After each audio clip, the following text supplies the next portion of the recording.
Yeah, word up, get it, pro. Hafawi Mihdas Geza. We building blueprints from the soul's foundation, crafting new layouts, a whole renovation. From the framework to the finished, structurally sound, best architectural precision in the whole town. Get it production, Hafashawi Mihdas Geza. Get it production, general home renovation. Get it production, Hafashawi Mihdas Geza. Yeah, we flip the whole script. Peace. سلام نعهم تخطاتلتنا يزمدب كما يتخونوا كما يالهم مبار نلمون كم تلمد حافشاوي ناي سرح كزانا اب كزانا نسرحهم سرحات ويكا كنسرحهم من ندلي كل جزء كابت زقربو نمنقد سرحيو بز سرح زي تعقبو تلو دما مع القول تسفاي من البات زلكم حسابات ريتو ابوتا كومنت مصحفاي ترسعو كقربلكم تدلي ونقر اندحرالي خوينو مبار ازين ريز لنا ناي كشنا محداس كوينو اتي اسرح دما ريموديل وي ناتو باك سبلاش زبال اتي جرانايت ويكا كاونر توبنا بزت فلالي عينت አለው ላሚኔት እትዕንጨይቲ ክኾን ከሎ እቲ ግራናይት ዝባል ከዓ ናይ ማርሞ ዓይነታት ዘሎ ወይ ምናልባት ካብ ዓይነት ናብ ዓይነት ይፈላለዩ እቲ ኳሊቲ ናቱን ወይ ከዓ እቲ ስቴጅ ናቱን ሌቨል ኣለዎ ስቴጅ 1 ስቴጅ 2 ስቴጅ ተባሂሉ ድማ በብናቱ ደረጃ ይጽዋዕ ማለት እዩ መጠን ናይቲ አጸዋውዑ ድማ እቲ ዋጋ ይፈላለ ማለት እዩ ስለዚ እዚ ግራናይት ይባል ማለት እዩ እቲ ሓደ ጽቡቕ ነገር ድማ ምናልባት ኩሉ ግዜ ዝብላ ነገር እንህራልያ ካብነትኩም ኣብ ጽቡቕ ኮንዲሽን እንድሕራሊ ኮይኑ ሓደ ሕብሪ ክትለኺዎ ወይ ክትጸልእዎ እንድሕርኮንኩም እቲ ናቱ ሕብሪ ክቕየር ከም ዝከኣል ምናልባት ኣቀያይራ ሕብሪ ዝሰርሐክዋ ቪድዮ ነይራ ቅድሚ እዚኣ ዘይረኣኹማ እንድሕራሊኹም ኮንኩም ኣቲኹም ረኣይዎ ምናልባት ኣብ ናይ ቦታ ኮመንት እውን ክገድፈልኩም እየ ከምኡ ከመይ ጌርና ካልእ ሕብሪ ዝነበረ ክሽነ እቲ ካብነት ናቱ እንድሕር ሕብሩ ማች ዘይገብር ኮይኑ ሕብሩ እንድሕር ጸሊእና ኮይና እሞ ከዓ እቲ ካብነት ናትና እንድሕር ኣብ ጽቡቕ ኮንዲሽናል ኮይኑ በቲ ንሕና ንደልዮ ዓይነት ሕብሪ ማች ዝገብረልና ክንለኽዮን ክንቅይሮን ንኽእል እምበር እዚ ሓድሽ ዝተሰርሐ እዩ ሓድሽ እንድሕር ኮይኑ እቲ ሕብሪ ክቕየር እዩ ኢልና ፀኒሕና ሕብሪ ምቕያር ጥራይ ዘይኮነ እቲ ናትኩም ካውነር ቶፕ እቲ ናይ ላዕሊ ማለት እዩ እንድሕር ላሚኔት እቲ ዕንጨይቲ ፀኒሑ ኮይኑ ብከምዚ ዓይነት ኣፕግሬድ ክትገብርዎ ትኽእሉ ኢኹም ምናልባት እቲ ባክ ስፕላሽ ወይ ከዓ ናይ ፀግዒ መንደቕ ማተንየላ ተዘይብሉ ኮይኑ እንተልይዎ ኮይኑ እውን እንድሕር ኣፕግሬድ ክትገብርዎ ኮንኩም እሱ ተኣልዩ ሓድሽ ዓይነት ክግበሮ ይከኣል ማለት እዩ ስለዚ እቲ ናትኩም ካውነር ቶፕ ኣሊኹም እዚ ግራናይት ወይ ከዓ ማርሞ ክትገብርዎ ኣብ ትደልይሉ ግዜ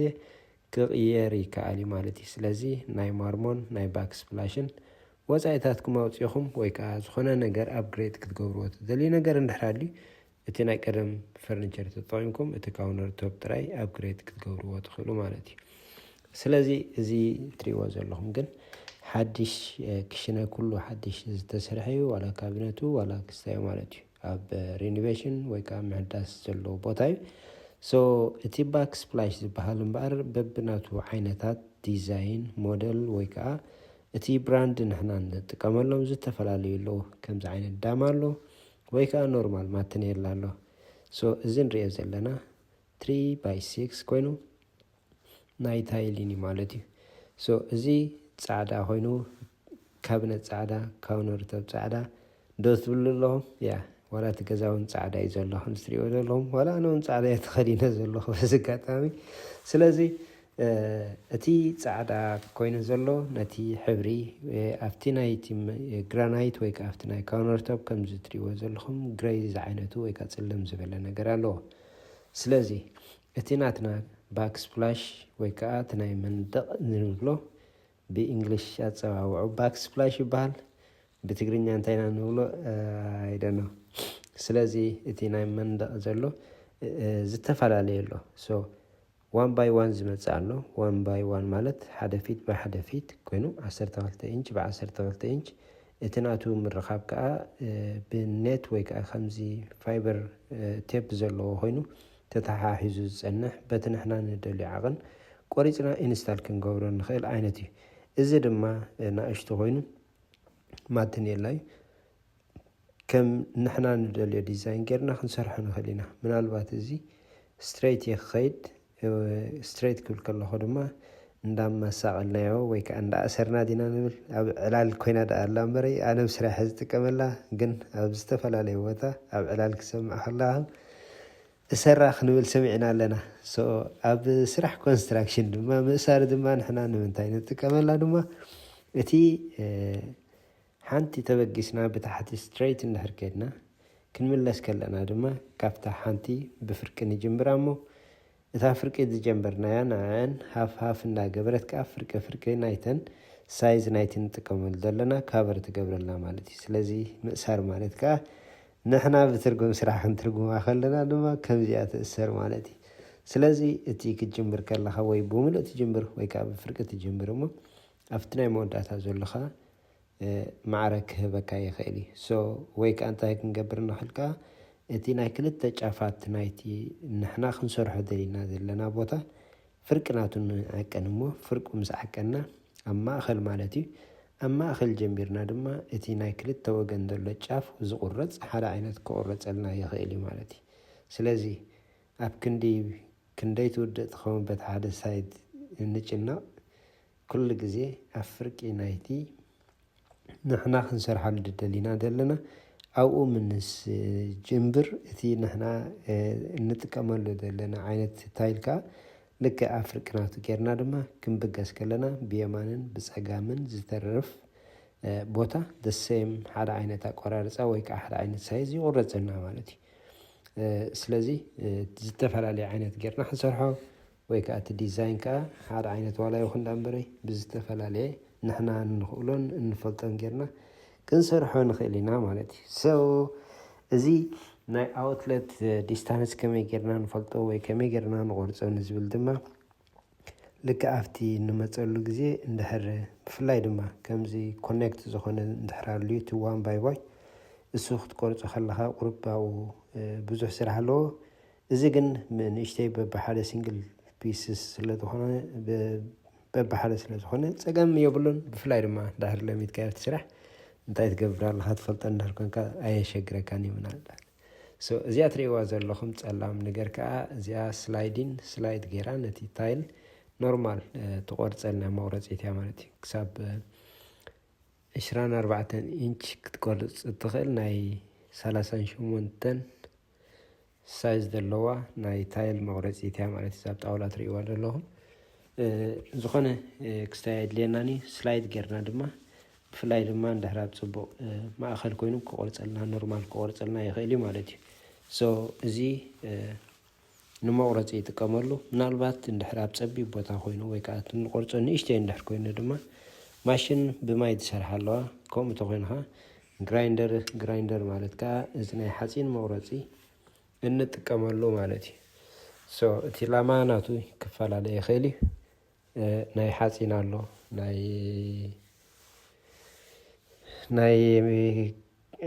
ናይ ማርሞ ወይ ከዓ ናይ ማተኔላ ከዓ ኣሎ እቲ ላማ እንጥቀመሉ ናቱ ማለት እዩ። ወይ ከዓ እቲ ዳይመንድ ብሌድ ዝብል ከዓ ኣሎ ከይቀረፈልና ወይ ከዓ ዝኾነ ክንቆርፅ ከለና ብሓይሊ ዘይሰብር ነገር ክኸውን ከሎ እቲ ዝተመርፀ ይኸውን ፅቡቕ መቁረፂ ይቆርፀልና ማለት እዩ። ስለዚ ኣብዚ ዝተጠቐምኩሉ እንድሕር ሃልዩ እዚ ቲንሴት ወይ ከዓ እዚ ዝጥቀመሉ ዘለኹ ሬዲ ሚክስ ዝኾነ ፓወር ግራፕ እቲ ናይ ታይል እዩ ማለት እዩ። ገሊኡ ኻ እንታይ ክንጥቀም ንኽእል ቲንሴት ኣሎ። ቲንሴት ሓሩጭ ኮይኑ በቲ ንሕና ንደሊ ዓቐን ጌርናኻ ሚክስ ጌርና ክንጥቀመሉ ንኽእል ኢና። ሞስትሊ እሱ ኣብ ምንታይ ይጥቀመሉ እንድሕር ኢልኩም ኣነ እዚ ናይ መሬት ወይ ከዓ ዓብይ ናይ ባዝሩም ክሰርሕ ከለኹ ኣብ ክንዲ ከምዚ እቲ ሕሩጭ ተጠቒመ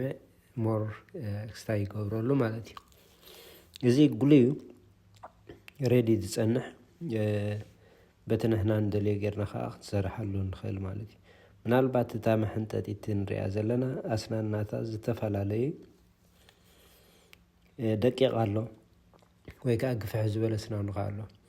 እቲ ንሕና ንጥቀመሉ ታይል እንድሕር ንእሽተይ ኮይኑ ክብደት ዘይብሉ እንድሕር ኮይኑ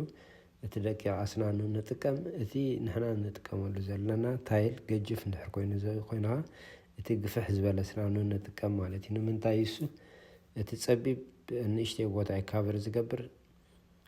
እቲ ታይል ናትና ንእሽተይ እንድሕር ኮይኑ ክንፀወቶ ከለና ንደገ ኣይወፀናን እዩ ንእሽተይ ታይል ኮይኑ እቲ ዓብዪ ኣስናን ዘለዎ እንድሕር ተጠቒምና ሞር ጭቃ ወይ ከዓ ሞር ካብቲ ንሕና ንጥቀመሉ ኣብቲ መንደቕ ኮይኑ ስለ ዘሎ ክንደፍኦ ከለና ንደገ ይወፀና ማለት እዩ ብፍላይ ድማ እቲ ዝተላገበ እንድሕር ኮይኑ ንኣሽቱ ስለ ዝኾና ሰን ኣሸገርቲ እየን እንታይ ክገብር ክእል እዩ ንደገ ውፅእ እሞ ክንውልዎ ስለ ዘይንኽእልካ ኣብኡ ኩለ ይነቅፅ ማለት እዩ እቲ ትንሴት ከይተወልወለ እንድሕር ነቒፁ ግራውት ክንገብር ኣብ ንደልየሉ ግዜ እቲ ግራውትና ቦታ ስለ ዘይብሉ ኦልሬዲ መሊኡ ስለ ዘሎ ንኽሕዝ የሸግረና ማለት እዩ ስለዚ ናኻ እምበር እቲ ራኬት እቲ ወይ ከዓ እቲ መሐንጠጢ ብዝተኻእለ መጠን እቲ ሳይዙ ክንፈልጦ ዝግባአና ማለት እዩ ኣብ ናይ ካልእ እውን ከምኡ ትሪእዎ ዘለኹም እዚ ብፀጋም ዘለዎ ወይ ከዓ እዚ ዘልግቦ ዘለኹ ድማ እቲ ናይ ኤጅን ወይ ከዓ ብመጨረሻ ናይቲ ታይል ናቱ ቁራፅ ክንሪኦ ተዘይደሊና ወይ ከዓ ናቱ ፊኒሽንግ ማዕረ ኢቭን ክንሪኦ እንድሕር ደሊና ከምዚ ዓይነት ኤጅን ንጥቀም ማለት እዩ ፕላስቲክ ኣሎ ኣሉሚኒየም ኣሎ ከም ምርጫና ክንጥቀመሉ ንደሊ ከም ምርጫና ክነብሎ ንኽእል እዚ ኤጅኒ ኣይረኣይን እቲ ዝቆረፅናዮ ይኹን ወይ ከዓ ፊኒሽን ሌቨል ናይቲ ማተኔላናኻ ብኢቭን ዝኾነ ይዕፀወልና ማለት እዩ ኣነ እንታይ ገይረ ኣለኹ 45 አንግል ቆሪፀ ተመራኸቢት ቦታ ከምኡ ድማ ካፍቲ ካብነት ንድሕሪት መሊሰ ኣለኹ ትሕቲ ካብነት ዘሎ ክሽፈን ስለ ዝኾነ ኣየድልየንኒ ጥራይ ነዚአን ለበል ገይረ ሬዲ ምስ ገበርክዎን ድማ እቲ ምብጋስ ክኸውን እዩ ማለት እዩ ኣብ ናይ ማተኔላ ከም ዝትሪእዎ ዘለኹም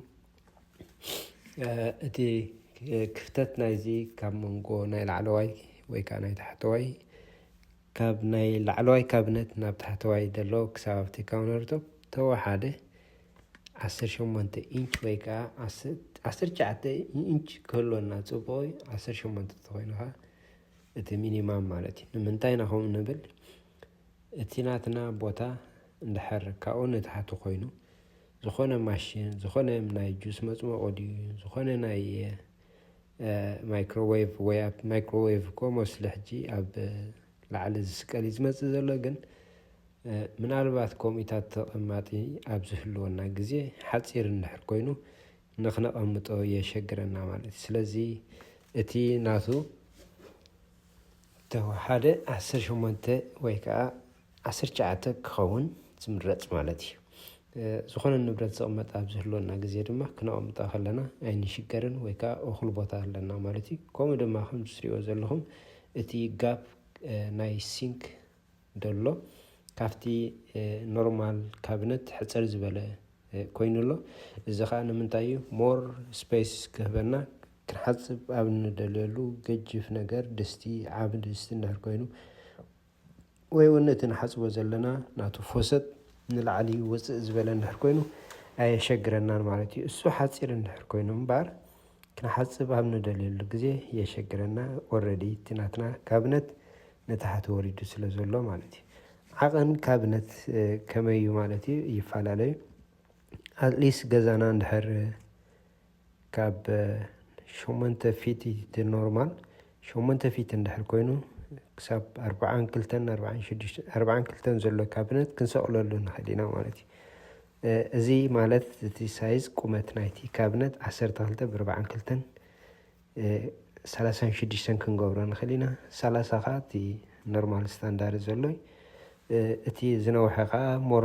ኣቑሑት ክነቐምጠሉ ኣብ እንደሊ ግዜ ከዓ ንውሕ ዝበለ ክንገብር ንኽእል ማለት እዩ ስለዚ እቲ ካብ ናይ ቀደም ፍልይ ዝገብሮ ናይ ቀደም ዝነበረ 24 ኢንች ክኸውን ከሎ ናይ ሕጂ ዘሎ ከዓ 36 42 ኣሎ ማለት እዩ እቲ ቁመት ናይቲ ላዕለዋይ ካቢነት ማለት እዩ ከምኡ ቁመት ዘለዎ ክኸውን ከለካ ሞር ንብረት ንኽነቐምጠሉ ኮነ ወይ ከዓ ሞር መልክዕ ዘለዎ ይኸውን ማለት እዩ እቲ ዓይነታት ልክዕ ከምቲ እንታይ ይበሃል ዋጋታቱ ዝፈላለ እቲ ብራንድ ናይቲ ዕንጨይቲ እውን ይፈላለዩ ገሊኡ ኤምዲኤፍ ኣሎ ኤምዲኤፍ ማለት ከምዚ እንታይ ኢና ንብሎ ጣውላ ዘይኮነ ግን ፓክድ ክስታይ ቦርድ ዝኾነ ማለት እዩ اتناي كلميت فور شور السو زخونة اوك انجيتي تقوميوم اتناي سايد دلوغن اتي MDF نولو كتقومو خليوم ابقليوخا ريل انجيتي اللو مالتي بلايوود دلو بتناي سايد بلايوود بتخا اوكوود زلو مالتي سو خنقز خلنا خمي قرنا نفلطو زبل كهولو خيلي معاصو اندحر كفيتنا already كنفلطو نخلينا ايناي انجيتي ايناي MDF تمعاصو مستخفته نختريو ويكن نختفلطو سيشاقرا كاني مالتي تمعاصو جن كل قزي زسرح بوأكو دي زسرح دازم مارر MDF دي ولا انجيتي اتسايد ناتو مالتي سو اب غزخ ايمين كم زخت تغزو خلهم انتي هم تغزو منالوات زي ناي اسيد زارب دلهو السدو ما انتي زتفرالي نبرت كنغزو خلنا كله سبريتي دي شيت ابزي كم دليتنا غيرنا خا كنغزو خلنا تنحنا ندلو بيك نقبر مالتي نابنت ولا 4 شهنا ولو ولا 30 شهنا ولو تخابينت ولا 10 شهنا ولو ولا 400 ولو متحازي بزي متحازي زمزق سو انتي كنقبر لنا تخابينت مسقزعنايو يتهندل كم ناتنا ماش زقبرنا ويكا كم رجعنا كنقز نقدت مالتي كالي اتناي ناي انتا يالوم زي متسون باك سبلاش زين قبر دلنا باك سبلاش نويني مسواي شيدني اتي كاونر توب نويني تشيد كالي ابكشنا زد لنا سينك نهر كوينون يا سينك مستنايتي جرانايت كنغز اهلنا كاون كنغز انخلينا حالا اين السايز قريت اون كمتو خلو دوما حدا من قد يخون الله مالتي فوسط اندهر اللهم كوينو دشتو اندهر كوينو متناي ماي بومبا مالتي كاو كنغز انخلينا ويون ابكال ستور كيدنا كنغز انخل كاب امازون اونلاين ريناون نتنحنا ندلي اندهر نفلطو خوينا كاب امازون ون كنغز انخلينا مالتي ابزيك سراح كله دوما اتي garbage disposal ويكا اناي تحانيت after sink تقاتم كوم اندهر دليناون ازون نحنا نقورو additional توساقي مالتي ديش واشر كنقبر دينا محزابيت اندهر محزابيت كنقبر كوينا دما اتي درين ناتون نافتي سينك سلز خيد مست سينك خيد كله اتي ديش واشر كا كنقاتو مخلنا خا ابتغا ناي سينك اندهر كوينا يمرت مالتي مانياتو اتي درين ناتو نناو اسلاز فاس سيستماي مالتي بزت خاله متنكا انتي كخونالو كل غزي تدريناتنا اتليست وحده حسابا ورحي بزت تفلالي من قدي اتناتو كلاغ نهي كون نهي بس كنصريو ويكا ناتو ناي كلينين كستاي كنتقم كلنا زتمرص يهون ديش وشر اندهرالينا خوينو اتناتنا ناي سينك بوتا اندهر كلاغ ويكا تعابيسو ماي اندهر يعقرال خوين نفت سينك نافتي ديش وشرنا ناي مخات تخلو الله سو منالبات كي تطعمنا لا ديش وشرنا سئلا او اتراغ ميدنا لا اندهرالي خوينا مخا اتناي سينك ناي كشنا هات حابيسو ماي اكيب اندهرالي خوينو انتاي قبري كاو زفسسه نافتي ديش وشرنا يخيدمو جناي قبرنا مالتي منالبات جنا خابر عنا زي ابناي ديش واشر زتفلالي من قدي جنا خبري خيلي حدا كم زبلنايو اتي ناتنا درين اندهر تعابيسو اتي ماي نيناو باك اب سلاز قبر كيرانايو او نويح مزدصنح ابتحتو واي كفال نايتي ديش واشر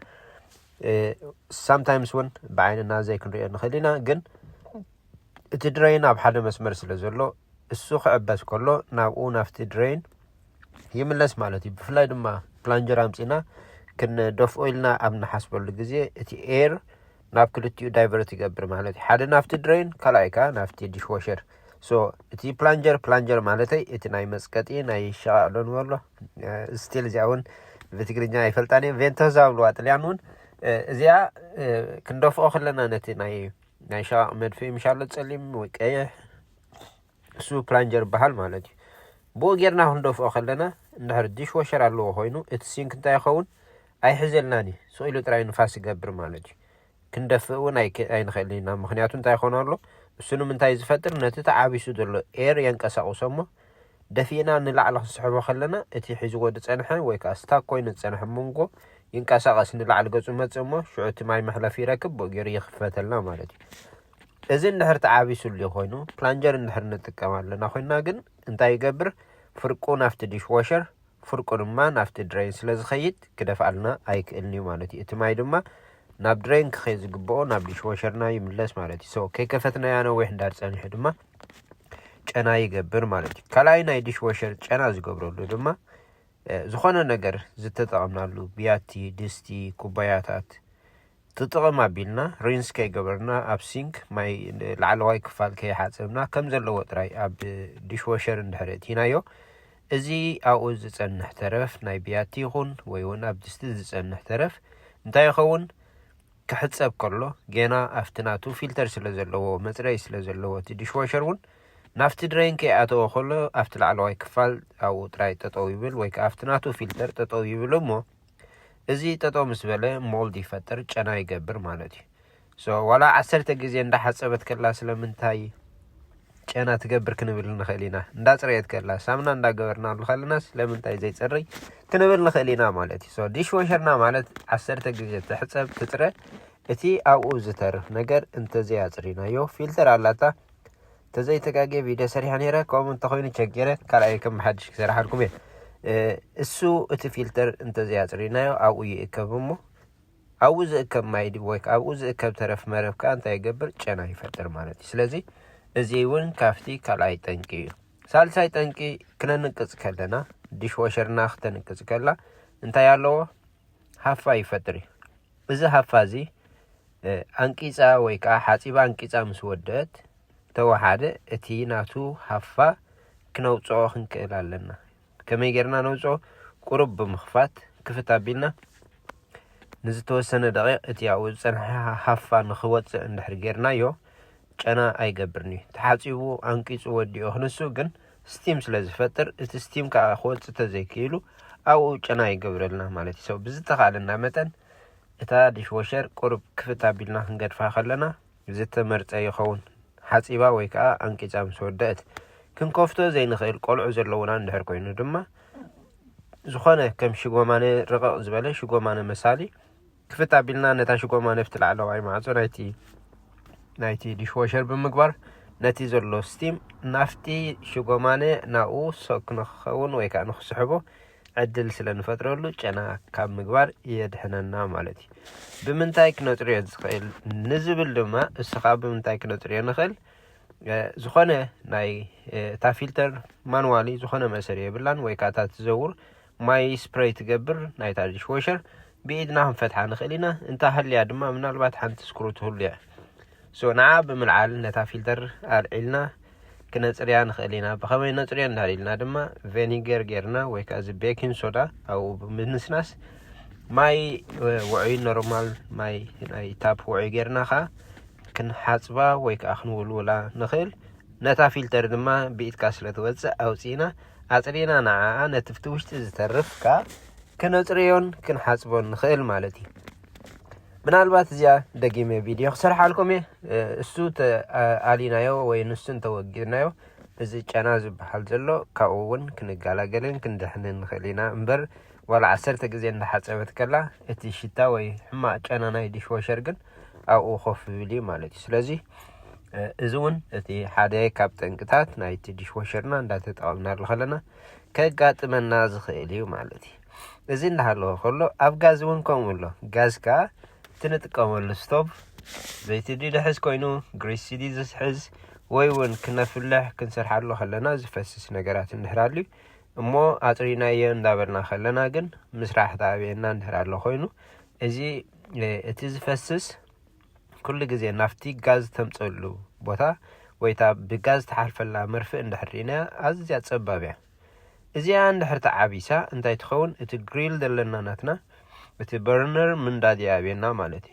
سو كلنا سرح خلص سلامنتاي ዛ ሳይድ زياده يتسرح زلا خنبل نخلينا مخنياتو زفسس ነገር እንህራልي وخينو او انا افتن مرفق زخونا ويك افتن ناشت بوتا زمص እንታይ ይገብረልና ነታ መርፍእ ወይ ከዓ ነታ ዓይኒ ንዓ ይደፍናሞ ኣብኡ ይነቅጽ ማለት እዩ እሱ ኣብዚ ናውፀሉ ድማ ጋዝ ክንውልዖ ንደሊ ግዜ ምውላዕ ይኣብየና እቲ ካልእ እንዳነደደ ከሎ ዝተወሰነ ቦታ ግን ምንዳዝ ኣብየና በርነር እንድሕር ሃልዩ ኮይኑ እቲ ጠንቂ ታ መርፍእ እንታይ ኮይናላ ተዓቢሳላ ማለት እዩ ዝኾነ መርፍእ ወይ ስፒሎ ጌርና ድማ እንታይ ክንገብር ንኽእል ነታ ዓይኒ ወይ ከዓ ነታ ኣፍ ናይታ መርፍእ ነታ ናይ ጋዝ ትወፀላ ማለት እዩ ንዓኣ እንድሕር ኣፅሪናያ እቲ ናትና ጋዝ ክወፅእ ይኽእል እዩ ማለት እዩ ካልኣይ ምናልባት እቲ ሃንድል ናብ ናይቲ መኽፈትን መዘርን ናይቲ ናይ ጋዝና እሱ እንድሕር ሉዝ ኣሎ ኮይኑ ወይ ከዓ እቲ ናቱ እንድሕር ተሰይሩ ኮይኑ ከዓ እንታይ ክገብረልና ይኽእል እዩ እቲ ጋዝ ክንውልዖ ይንኽእል ኢና ምናልባት እሱ እውን ተበላሽና ክኸውን ይኽእል እዩ ማለት እዩ ካልእ እዚ ናይ ሕጂ ዘሎ ናይ ሕጂ ስቶቭ ዘሎ ዝበዝሕ ግዜ እቲ ናቱ በርነር ብምንታይና ንውልዖ ኣውቶማቲክ ይዝውላዕ ሶኬት ክህልወካ ኣለዎ ኣብ ሶኬት ፕላግ ምስ ኮነ ከዓ እቲ ናቱ በርነር ይሰርሕ ማለት እዩ እቲ ሶኬት እንድሕር ብዝኾነ መጋጣሚ እቲ ላይን ናቱ እንድሕር ጠፊኡሉ ኮይኑ ግን እታ በርነር ቃዕቃዕ ጥራያ ትብል እምበረይ ኣይትውላዓልናን እያ ማለት እዩ እቲ ምክንያት እቲ ኣውትሌት ናቱ ወይ እቲ ሶኬት ናቱ ኦፍ ኮይኑሎ ንዑ ቸክ ክንገብሮ ይግባአና ማለት እዩ ጋዝ እንዳሃለዎ ከሎ እቲ በርነር ግን ምውላዕ ዝኣብየና ምክንያት ከዓ ካብቲ ኣውትሌት ወይ ከዓ እቲ ናቱ ሶኬት ፕላግ ኮይኑዎ ደሎ ጠፊኡ ከይህሉ ቸክ ምግባር ኣገዳሲ ይኸውን እዚ ሰለስተ ከዓ ገለ ካብቲ ናይ ጋዝ ምውላዕ ዝኣብየና ወይ ከዓ ምስራሕ ዝኣብየና ክኸውን ይኽእል እዩ ማለት እዩ ስለዚ እዚ እቲ ናይ ጋዝ ክኸውን ከሎ ካልእ ኣብ ናይ ክሽነ እንጥቀመሉ እንታይ ኣሎ ብዛዕባ ናይ ፍሪጅ ንምፃእ ኣብ ፍሪጅ እውን ካብ ክሽነ ከይረሓቕና ኣብ ፍሪጅና እውን እንታይ ኣሎ ምስራሕ ይኣብየና ወይ ከዓ ከምዚ ፍሮስት ይኸውን እቲ ኣይስ ጥራይ ዘውፅእ ምስራሕ ይኣብይ ማለት እዩ እቲ ጠንቂ ናቱ ኸ ካብ ምንታይ ይኸውን ኢልኩም ትሓስቡ ሓደ ምናልባት ሞር ዲፕሊ ክስታይ ተዘይኮይነ እቲ ፍሮስት ዝኾነሉ ግዜ እቲ ናትና ኣስቤዛና ብዙሕ እንድሕር ኮይኑ ሓንሳብ እንታይ ንገብር ኢና ሰኢልና በቃ ቦታ ረኺብና ኢልና ጥራይ ወትፎ ኸውን ማለት እዩ ኣብቲ ሸልፍናትና ስቕ ኢልና ኣቑሑት ምልእ ነብሎ እሞ እቲ ናይ ኢቨንት ወይ ከዓ ናይ ንፋስ ናይቲ ፍሪጅ ከተንፍሰሉ ዝግብኦ እንታይ ንገብሮ ንዓብሶ ማለት እዩ ስለዚ እቲ ኣብ ምሉእ ናይቲ ቦታ ሰርኩሌት ክገብር ዝግብኦ ተዓቢሱ መሕለፊ ስለ ዘይብሉ እንታይ ንገብሮ እቲ ናብ ኩሉ ክበፅሕ ዝግብኦ ናብ ዝተወሰነ ቦታ ንድሕሪት ከም ዝምለስ ይግበር እሞ ዓቕሊ ነፅበሉ ነቲ ፍሪጅ ማለት እዩ ስለዚ እሱ ዝተፈላለየ ቨንት ክህልዎ ኣለዎ ንፋስ ማለት እቲ ናቱ ኣቑሑት ክነቐምጥ ከለና ነቲ ሰርኩሌት ዝገብር ቦታ ነቲ ካብቲ ናቱ ቬንቲሌተር ክንሕልፎ ወይ ከዓ ክንገድፈሎ ክእል ኣለና እዚ ዲፕሊ ብዙሕ ክስታይ ተደይኮነ ግን እቲ ሜን ክንገብሮ ዝግባአና ነገራት እንድሕር ኣልዩ እዚአን ክነወግደን ይግባአና ካልእ እንድሕር እቲ ናቱ ፍሪ ዝኾናሉ ይኮይኑ ዝኾነ እቲ ናቱ ጋስኬት ወይ ከዓ እቲ ናቱ ጎማ ብደገ ናይቲ ማዕጾ ዘሎ ጎማ ዓይነት መሳሊ ራበር እሱ ብግቡእ ይዕጾ ከም ዘለዎ ከዓ ቸክ ምግባር ኣገዳሲ ሳምታይምስ እንታይ ንገብር ኢና ኣቑሑት ንመልኦ እሞ እቲ ማዕጾ ክዕጾ ከሎ ምዕጻው ይኣብየና ዝተዓፀወ መሲልና ጥራይ ገደፍ ኢና ንገድፎ እሞ እቲ ፍሪጅ ግን ተኸፊቱ ስለ ዘሎ ሞር ንክሰርሕ ይግደድ ወይ ከዓ ፎርስ ንገብሮ ኣለና ማለት ተኸፊቱ ዝዓፀናያ መሲልና ከፊትና ስለ ንገድፎ ማለት እቲ ድሮወር ናቱ ተመዛዝ ዘለዎ ተሰሓቢ ዘለዎ ፍሪጅ እንድሕር ኮይኑ ከዓ ብፍላይ እቲ ናቱ ሬይል ካፍቲ መንገዲ እንድሕር ወፂኡ ዝደፋናዮ መሲልና ከይደፋናዮ ፅቡቅ ጌርና ኣብ መንጎ ንገድፎሞ ነቲ ማዕጾና ደፊኡ ክኸፍተልና ወይ ከዓ ከፊቱ ክገድፈልና ይኽእል እዩ እዚ እውን ቸክ ክንገብሮ ይግባአና ቆልዑ እንድሕር ስሒቦም ከየግጠሙ ክገድፍዎ ይኽእሉ እዮም ዝበዝሕ ግዜ እዚ ሓድሽ ዘሎ ምልክት ኣላርም ይገብር እዩ ተኸፊቱ ከም ዘሎ ከም ዘይተዓፅወ ምልክት ገብረልና ኣብ መታዊ ክስታይ ክንገብሮ ንኽእል ኢና ምናልባት ፍሪጅ ፊልተር ዘለዎ ኣሎ ፊልተር ክንብል ከለና ከዓ ማይ ንጥቀመሉ እንድሕር ኮይና እቲ ፍሪጅ ናትና ናቱ ፊልተር ኣለዎ እቲ ፊልተር ድማ ብዝተዋሕደ ግዜ ኣትሊስት ሓንሳብ ኣብ 6 ወርሒ ክንቅይሮ ከም ዘለና እቲ ፊልተር ናቱ ልክዕ እታ ቦታ ሓንሳብ ምስ ገዛናያ ናታ ቅያር ጥራይና ንገዛላ እታ ፊልተር ገዚእና ድማ ንዓ እንዳቀየርና ክንጥቀመሉ ንኽእል ኢና ምናልባት ጋዝ ኣብ ዝውዳእሉ ናቱ ጋዝ ድምላእ ኣሎ ብድሕሪት ንሪኣ ኢና ኩሉ ግዜ እሳውን ኣብ ትጎድለሉ ወይ ከዓ ናቱ ስቴብል ኣብ ዘይኮነሉ ግዜ እሱ ከጋጥም ይኽእል እዩ ፍሪጅ ካብ ሓደ ቦታ ናብ ሓደ ቦታ አንቀሳቂስና ክንጥቀመሉ ንኽእል ዶ ዝብል ንበል ካብ ሓንቲ ገዛ ወይ ካብ ስቶር አምፂና ሽዑ ክንጥቀመሉ ንኽእል ዶ ንኽእልና እንተ ስትሬት መፅኡ ትናቱ ክስታይ ትኺሉ እንድሕር መፅኡ በቲ ግቡእ አቀማምጡ እንድሕር ትኺሉ መፅኡ ክንጥቀመሉ ንኽእል ኢና ግን ዝበዝሕ ግዜ እንታይ ሪኮመንድ ዝኸውን አትሊስት ተወሓደ እቲ ናቱ ምንቅስቃስ ዝገበርናዮ እቲ ናይ ጋዝ ሰትል ክገብር ከይወላዕና ፕላግ ከይገበርናዮ ኣብቲ ቦታ እንተገዲፍናዮ ሓሳብ ዝተመርፀ ይኸውን ዝበሃለሉ ግዜ ኣሎ ምክንያቱ ንጎቦ ጌርና አምፂናዮ ወይ ጎቦ ንጎኑ ኮይኑ እንድሕር ፀኒሑ እቲ ናቱ ጋዝ ኣብ መንጎ ስለ እንታይ ዝበሃል ዝኸውን ኣብቲ ኖርማል ቦትኡ ቀማምጡ ምስ ኣቐመጥናዮ ግን ድሕሪና ፕላግ ክንገብሮ ረከመንድ ዝኾነሉ ግዜ ብዙሓት ኣሎ ስለዚ ሙቭ እንድሕር ጌርናዮ ንጎኑ እንድሕር ፀኒሑ ኣብ ንንቀሳቀሰሉ ግዜ ከዓ ቅድሚ ፕላግ ምግባርና ዝተወሰነ ግዜ ናቱ ኣጃስት ንክኸውን ክንገድፎ ከም ዘለና ከዓ ረከመንድ ይኸውን እዩ እንድሕር ኣይስ ኮይኑ ፈጢሩ ዲፍሮስት ኮይንኩም እንታይ ክትገብርዎ ትኽእሉ ነታ ፕላግ ኣውፂኢኹም እሱ ክሳብ ዝሓቀቅ ግደፍዎ ኣፅሪኹም ድማ እሱ ምስ ወዳእኹም ወይ ከዓ ምስ ከደልኩም ከዓ ከም ብሓድሽ ፕላግ ግበርዎ እዚኣ እውን ክትሕግዘኩም ትኽእል እያ ገና ኣይረሳዕናን ስራሕና እንታይና ንሰርሕ ደለና ታይሊና ንሰርሕ ደለና ደቂ ዓበይቲ ባክ ስፕላሽ ኢልናኩም ባክ ስፕላሽ ከዓ ከም ዝትርእይዎ ዘለኹም ናብ ምእሳር ገፅና ኢና እንዳእሰርና ኢና ንኸይድ ደለና ስለዚ ኣለርጂ ከዓ ፅቡቅ ጌራ እናተፃወተኒ ብሰሙን እዚ ኣብ ዝበልሕ እዚ ኣለርጂ እውን ካብቲ ገለ መሳርሕተይ ግዜኣ ማለት እዩ ሶ እዚ ትርእይዎ ዘለኹም እታ ምእሳር ዝብለኩም ዝነበርኩም ልክዕ ከምዚ ሰንሰለታዊ ማለት እዩ ንምንታይ እዩ እዚ ሓደ ዋላ ስትሬት ጌርና ክንሰርሖ ንኽእል ኢና ነንሕሕዱ ስትሬት ከም ዝራኸብ ከምቲ ንሕና ንደልዮ ወይ እውን ተኺልና እውን ካልእ ዲዛይን እውን ክንሰርሓሉ ንኽእል ኢና ሃው ክሬቲቭ ምዃን ኣብ ዲዛይን እንዳዝማረር እንታይ ዓይነት ንገዝእ ኢንስታል ክትገብሮ ከለኻ ግን ብዝተፈላለየ መንገዲ ንዓይኒ ሰሓቢ ዝኾነሉ መንገዲ ጌርካ ክሰርሖ ትከኣል እዩ ማለት እዩ ሰወት ኣብዚ ዝተጠቐም ኩሉ ነገራት እንዳሃልዩ እቲ ናቱ ቲንሴት ወይ ከዓ ሬዲ ሜድ እዩ ኦልሬዲ ኣብ ባኬት ዝፀንሕ ሬዲ ቱ ዩዝ ማለት እዩ ዝኾነ ነገር ከይገበርካ እቲ ራኬት ናቱ እቲ መሐንጠጢ ዶ ንበሎ መሐንጠጢ ዝጥቀመሉ ዘለኹ ከዓ ዝነኣሰ ኣስናን ወይ ከዓ ዝወሓደ ስናን ዘለዎ እዩ ምክንያቱ እቲ ታይል ንእሽተይ ስለ ዝኾነ ገፊሕ ኣስናን ዘለዎ ክጥቀም ኣይደለኹን ካልእ እንታይ ከዓ ልክዕ ከም ትርእይኒ ዘለኹም ስፔሰር ከዓ ስፔሰር ንምንታይ ዝጠቕመና ናቱ እቲ ንሰርሖ ዘለና the same distance ገይሩ ንኽሕዘልና እቲ ርሕቀት ወይ ከዓ እቲ ጋፕ ናቱ ሓደ ዓይነት ክኾነልና እንጥቀመሉ ኣብ ክንዲ ብገምጋም ንኸይድ ከምዚ ክንገብሮ ከለና ዝተወሰነ ሳይዝ ወይ ከዓ ዝተወሰነ ሓደ ዓይነት ይኾነልና ማለት እዩ እቲ ጋፕ ናትና ማለት እዩ ካልእ ከም ዝሪእዎ ዘለኹም ሌዘር ሌቨል እውን ኣላ እዚኣ ከዓ ንምንታይ ትጠቕመና ንላዕልን ንጎንን ሌቨል ክትገብር ትሕግዘና ማለት እዩ ሶ እቲ ንሰርሖ ዘለና እንዳሰራሕና ከለና ንጋገተሊና ንርሕቅ ከም ዘለና ትነግረና እሞ ንምለስ ማለት እዩ እዚኣ ሓዳስ ሌቨል ንላዕሊ ወይ ከዓ ንጎንን ሌቨል ጌራ ትሕግዘና ኣብ ስራሕና ጋይድ ትገብረና ማለት እዩ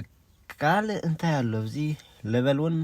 ኣለው ሌቨል ክንጥቀም ንኽእል ኢና እቲ ኤጂን ዝብልኩኹም ከዓ ኤጂን ከዓ ኣብቲ ናይ መወዳእታ ናይቲ ማተኔላ ብላዕሊ ይኮነ ወይ ከዓ ብጎኒ ዝረአ እንድሕር ኮይኑ እሱ ክንጥቀመሉ ከለና ናይ ቅድም ዝስራሕ ዝነበረ እንታይ ነይሩ ፊኒሽን ታይል ነይሩ ፊኒሽን ማለት ብላዕለዋይ ክፋልን ብናይ ጎኒ ነቲ ዝረአ ነቲ ቆራፅ ዝቆረፅካዮ ንኸይረአ ካበር ዝገብረልካ ማለት እዩ ሎሚ እሱ ተሪፉ ግን ከም ዝትርእይዎ ዘለኹም ዝተፈላለየ ዓይነት ኤጂን ኣሎ ኣሉሚኒየም ኣሎ ፕላስቲክ ኣሎ ከምኡ ጌርና ድማ እቲ ቪው ናትና ወይ ከዓ እቲ ናይ ዝረአ ነገራት ክንኣልዮ ንኽእል ኢና ማለት እዩ እዚ ምስ ተገብረ ኣብ ዝነቐፀሉ ግዜ ድማ እንታይ ክንገብር ኢና ብድሕሪኡ ነቲ ጋፕ ወይ ከዓ ነቲ ርሕቀት ኣብ መንጎ ነፍሲ ወከፍ ዘሎ ነቲ ዲቴይል ናይቲ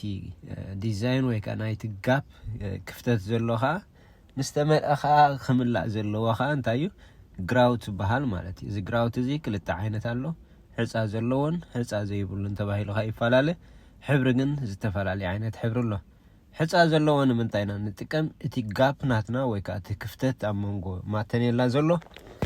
ስፍሕ ዝበለ ምስ ዝኸውን ወይ ካብ 3/8 ንላዕሊ ምስ ዝኸውን ሃፍ ኢንች ወይ ሃፍ ኢንች ከይከውኒ ተኮይኑ 1/8 ወይ 1/4 ወይ ካብ 5/8 ክኸውን ይኽእል ወይ 3/8 ክኸውን ይኽእል ሶ ግፍሕ ዝበለ ጋብ ዘለዎ እንድሕር ኮይኑ እቲ ሕፃ ዘለዎ ክንጥቀም ከለና ዝተመርፀ ይኸውን እቲ ምክንያት ድማ እቲ ሕፃ ቦንድ ኮይኑ ወይ ከዓ ተሪር ንክኸውን ነንሕሕዱ ንክተሓሓስ ይሕግዝ ማለት እዩ ክነፅርዮ ከለና ግን ቁርብ ሕልፍፍ ዝበለ ይኸውን ምክንያቱ ሕፃ ስለ ዘለዎ እቲ ናንሳንዲን ዝበሃል ከዓ ሕፃ ስለ ዘይብሉ ድኹሚ ኣብ ድቕቕ ዝበለ ቦታ ክንጥቀመሉ ከለና ተመራፂ ይኸውን እሱ ከዓ ልክዕ ናብቲ ቦታ ሙሉእ ብሙሉእ ኣትዩ ክሕዘልና ስለ ዝሕግዘና እቲ ናንሳንዲን ወይ ከዓ ስሙዝ ዝኾነ ግራውት ንጥቀመሉ ማለት እዩ ካልእ እንታይ ይሕግዝ እሱ ነቲ ጋፕ ይመልኦ እሞ ሕብሪ ወይ ከዓ ዲቴይል ናይቲ ማተኔላ ከዓ ጎሊሑ ንኸርኢ ከዓ ይገብረልና እዚ ጻዕዳ እሞ እንታይ ዓይነት ግራውት እንተገበርናሉ ነቲ ክሽነ ጎሊሑ ክረአ ይሕግዘና እዚኣ ኣብ ቦታ ኮመንት ግደፉለይ ነዚ ምስ ነቐፀ ናታ ናይ ግራውት ከዓ ከመይ ገይረ ግራውት ከም ዝገብሮ ቪድዮ ክሰርሓልኩም እየ እስከ ማች ሜከርስ ዲኹም ከመይ ማች ትገብሩ ምስቲ ናተይ ዝኸይድ ሓሳብ ህልወኩም ንኸውን ጻዕዳ ካቢነት ኣለና ጻዕዳ ባክ ስፕላሽ ጻዕዳ ካውነር ቶፕ ከምቲ ትሪእዎ ዘለኹም ከዓ ግረይ ኣለዎ እቲ ካውነር ቶፕ ማለት እዩ እንታይ ዓይነት ከለር ግራውት ክጥቀም ኣብ ቦታ ኮመንት ግደፉ ነዛ ቪድዮ ትሰምዕዋ ምናልባት ከምዚ ሓጋዚ ጠቃሚ ኮይኑ ትረኽብዎ እንድሕር ኮንኩም እዚ ቪድዮታት ካልኣይ ግዜ ንኽትሪኡ ንትደልዩ እንድሕር ኮንኩም ከዓ ምናልባት ሳብስክራይብ ዘይገበርኩም ትሪእዎ እንድሕር ኣልዮም ኮንኩም ሳብስክራይብ ምግባር ኣይትረስዑ ሓጋዚ ጠቃሚ ኮይኑ እንተረኺብኩም ከዓ ላይክ ሼር ምግባር ኣይትረስዑ ከምኡ ድማ ሓሳባትኩም ንምግላጽ ድማ ኣብ ቦታ ኮመንት ሓሳብኩም ግለጹ ደቂ ዓበይቲ ኣብዚ ገዛ የለን ያ ዘይብልና እምበረይ ካልእ ኩሉ ኣለና ማለት እዩ ሶ ብዛ ሓተትኩም ንመሰረት ኣነ ከዓ ብመንገዲ ስራሕ ገይረ ናባኹም ከብሎ እየ ማለት እዩ ንሎሚ እዚኣ ትመስል ናይ ባክ ስፕላሽ ኣሰራርሓ ኣብ ቀጻሊ ድማ ካልኣይ ክፋል ድማ ናይ ግራውቲን ከመይ ገይረ እቲ ግራውት ዝበሃል ከም ዝጥቀመሉ ክሰርሓልኩም እየ ማለት እዩ እሳ ንኸይተሓልፈኩም ፈሎው ዘይገበርኩም ፈሎው ግበሩ ካልእ ሰብ ንኽበፅሖውን ካልእ ሰብ ርኢዩ ካልእ ስትረፍ ተዘይሰርሖ ሓሳባት ወሲዱ እንታይ ክገብር ከም ዘለዎ ንገዝኡ ወይ ከዓ ኣብ ገዝኡ ዘድልዮ ነገራት ፈሊጡ ክብል ከሎ ዝተመርፀ ይኸውን ደቂ ዓበይቲ ኣብ መወዳእታ እምበር ኩሉ ተሰሪሑ ከም ዝትሪእዎ ዘለኹም ሬዲ ንግራውት ኣሎ እቲ ኩሉ ሙሉእ ቦታ ክስራሕ ዝግብኦ ተሰሪሑ ኣውለት ኮኔክት ይኮነን ዘሎ ሁዲ ወይ ከዓ እቲ ናይ ንፋስ መስሓቢ ድማ በዚ ትሪእዎ ዘለኹም ተዳሊሉ ዘሎ ቦታ በዚ ፀግዒ ዛ ቱቦ እዚኣ ናይ መውፅኢት ንፋስ እያ በዚ ክትከውን እያ ብዛዕባ መውፅኢ ንፋስ ናይ ክሽነ ጨና ዝገብረልና ሽጉርቲ መኻዛእብየና ኣብ ቀጻሊ ከመይ ጌርኩም ክተኣልይዎን ክተኸይድዎን ከም ትኽእሉ ቪድዮ ክሰርሓልኩም እየ ምናልባት ንሎም እዚኣ ትመስል ናይ ግራውቲን ወይ ከዓ ናይ ባክ ስፕላሽ ነይራልና ኢሎም መዓልቲ ቪድዮ ኣብ ቀጻልኻ ከመይ ጌርና ግራውት ከም ንመልኦ ሰርሓልኩም እየ ሰላም Blueprints from the soul's foundation, crafting new layouts, a whole renovation. From the framework to the finished, structurally sound, best architectural precision in the whole town. Gare production, Hafashawi Mihdas Gaza. Gare production, general home renovation. Gare production, Hafashawi Mihdas Gaza. Yeah, we flipped the whole script. Peace.